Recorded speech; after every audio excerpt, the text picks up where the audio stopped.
Fala, pessoa querida, e aí? Na paz? Professor Vetano aqui na área para dar sequência dessas videoaulas de Química. Hoje, falando um bocadinho mais sobre técnicas de separação de misturas. Na aula passada, falamos sobre como que a gente pode separar misturas do tipo heterogênea. E na aula de hoje, vamos falar sobre como que a gente pode separar componente de uma mistura homogênea, ou seja, que tem apenas uma fase distinguível, certo? Assim como na passada, eu aqui também vou separar por partes, né? Então, primeiro eu faço sobre misturas gasosas, depois misturas sólidas, mistura gasoso-líquido, sólido-líquido, depois, por fim, líquido-líquido, beleza? Mas assim, independentemente de qual que é a mistura que a gente vai separar, o princípio básico que a gente vai usar para todas as técnicas é mudança de estado físico, tá? E por que disso? Porque como a gente tem uma porção visível só, né, a gente não consegue distinguir os componentes, a gente vai usar de conhecimento de propriedades específicas. A gente sabe que componentes diferentes, né, substâncias diferentes, têm temperaturas de fusão e temperaturas de ebulição específicas. Então, a partir desse conhecimento, a gente vai conseguir separar cada um dos componentes. Beleza? Então, vou começar aqui falando um pouco de como separar componentes de uma mistura gasosa. Então, eu tenho vários gases misturados. Exemplo, o ar atmosférico. Beleza? E quero separar esses componentes. A gente pode usar de liquefação fracionada. Olha o nome, gente. Liquefação é a passagem do gasoso para o líquido, certo? Fracionada quer dizer que apenas uma fração da mistura vai se liquefazer. Sacou? Ou seja, eu vou baixar a temperatura e a pressão do meu sistema até que um dos gases se liquefaça.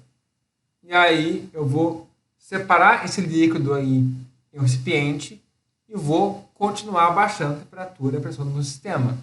Até que a próxima fração de um gás se liquefaça e a gente vai separando fração por fração. Então essa é a liquefação fracionada usada para a separação de misturas gasosas. Beleza? No caso de misturas sólidas, não serve liquefação. Afinal, a liquefação é de gás para líquido. Mas a fusão fracionada talvez sirva, não é mesmo?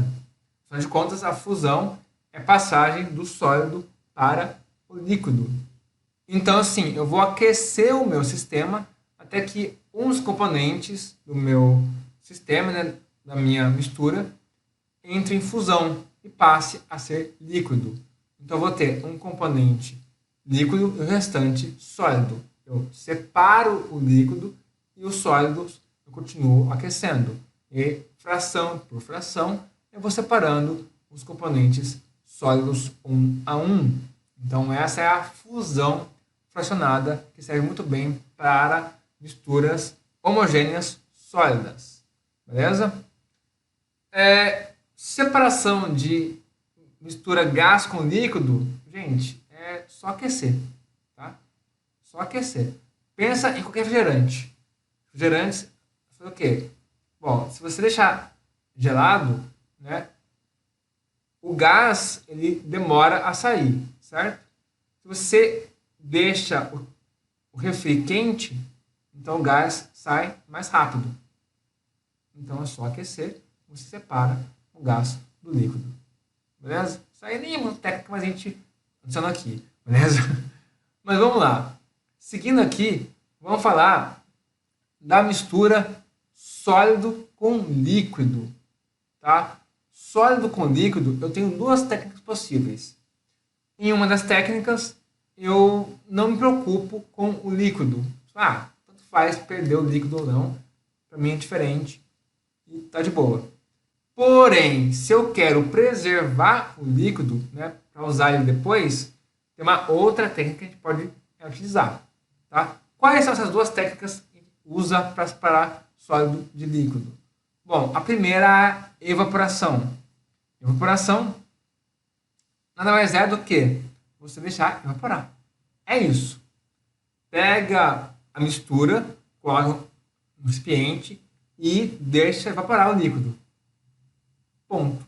Aí o líquido vaza para a atmosfera, o sólido fica retido. E está feito a separação de misturas. Beleza? Então, essa é uma das técnicas. Beleza? Aliás, é assim que a gente usa para separar o sal de cozinha. Né? A gente pega a água do mar, põe um recipiente gigantesco, né? E deixa a água evaporar. O sal vai ficar ali retido. Claro que aquele sal retido não é o sal que a gente vai usar para comida, porque vai pegar esse sal e vai tratar um pouco mais ele. Mas, sim, é o princípio, né? Assim, o início do tratamento do sal de cozinha é esse. Você vai evaporar o líquido, o sólido, né, o sal de cozinha, ele vai ficar ali retido, pega o sal e trata ele suave. Beleza? Então, essa é uma das técnicas usadas para separar sólido de líquido. A outra técnica usada é a famosíssima destilação simples, e que nesse caso eu vou usar aqui essa lousinha bonita para vocês o esquema. Por quê? Porque esse esquema muitas vezes é cobrado em algumas questões que abordam o assunto de separação de misturas. Beleza? Então vamos lá olhar com carinho esse esquema aqui. Ó, nós temos aqui uma garra, né? Aqui, ó, uma garra. Você tem aqui o bico de Bunsen aquecendo o balão de vidro, onde nós temos a solução, a mistura homogênea. Aqui que está a nossa mistura que a gente quer separar. Geralmente aqui a mistura é sólido com líquido. Pode ser também líquido com líquido, mas é pouco usual usar destilação simples para líquido com líquido. Mas é possível dependendo dos líquidos. Beleza?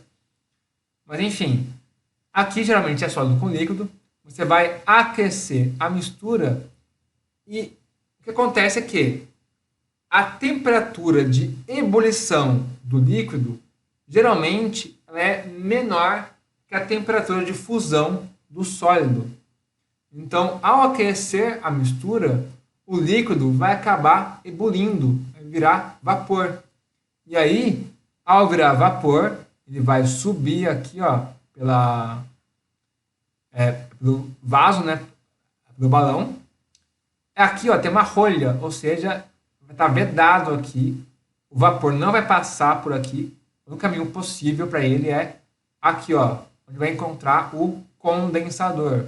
Condensador, tem esse nome por quê? Porque é aqui que o vapor vai se condensar, vai virar líquido novamente, tá? Então, é aqui, nessa região, que o vapor vai virar líquido. E para ajudar nessa mudança, né, de vapor para líquido, é que a gente tem aqui a água fria entrando por aqui, correndo todo o condensador e saindo por aqui. Repara que nós temos um tubo branco, certo? E em volta um tubo azul, certo? O tubo branco é onde o gás vai passar, o vapor do líquido vai passar. O tubo azul seria o lugar onde o líquido, a água fria, né, vai passar. A água fria vai resfriar ali o vapor, que vai acabar condensando. E o vapor condensado, né, o líquido, nesse caso, ele vai acabar vindo parar nesse Erlenmeyer aqui, né? No caso, deste lado, seria o líquido separado aqui do sólido. Então, o sólido vai ficar retido aqui no balão de vidro e o líquido ele vai acabar vindo aqui para o Erlenmeyer. Essa é a separação por destilação simples, muito usual para separar sólido de líquido, beleza?